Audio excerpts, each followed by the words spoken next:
ng bayan, maasahan anumang panahon.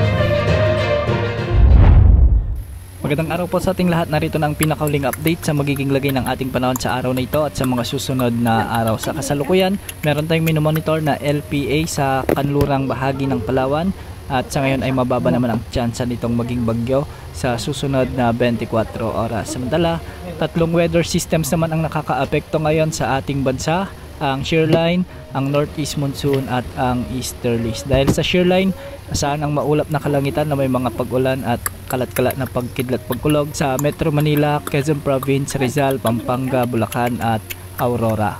Pinag-iingat natin ang ating mga kababayan dito sa banta ng mga pagbaha at pagguho ng lupa kung may mga katamtaman at minsan ay malalakas na pag-ulan. Samantala sa Cagayan Valley, Cordillera Administrative Region, nalalabing bahagi ng Central Luzon, asahan naman ang maulap na papawirin na may mga pag-ulan dulot ng amihan o northeast monsoon. Mag-ingat rin po sa banta ng mga biglang pagbaha o pagguho ng lupa kung may mga umiiral na mahina hanggang sa katamtamang pag-ulan at minsan ay matitinding pagbuhos ng ulan. Asahan naman ang bagyang maulap hanggang sa maulap na papawirin na may mga tsansa ng mga mahihinang pag-ulan sa buong Ilocos Region dulot pa rin ng amihan. Sa Bicol Region at Eastern Visayas, ang mainit na easterlies naman ang magdadala ng bahagyang maulap hanggang sa maulap na kalangitan na may mga isolated rain showers and thunderstorms. Mag-ingat rin po sa banta ng mga biglang pagbaha o pagguho ng lupa kung may mga umiiral na mga severe thunderstorms. Sa nalalabing bahagi ng bansa, asahan naman ang pag-iral ng mga localized thunderstorms, kaya maraming lugar sa nalalabing bahagi ng ating bansa ang makakaranas ng bahagyang maulap hanggang sa maulap na kalangitan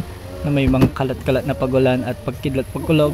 Kaya wag pong makampante dahil posible pa rin ang banta ng mga biglang pagbaha o pagguho ng lupa kung may mga umiiral na severe thunderstorms. Matataas na pag-alon pa rin ang posibleng maranasan sa mga karagatang sakop ng northern at eastern sections ng Luzon. Posibleng umabot hanggang 4 meters. Sa nalalabing baybayin ng Luzon, posibleng umabot hanggang 3.1 meters. Sa Visayas at Mindanao, posible ang mga pag-alon hanggang 2.5 meters. Yan muna ang latest sa lagi ng panahon. Ito pang weather update ng bayan, maasahan anumang panahon.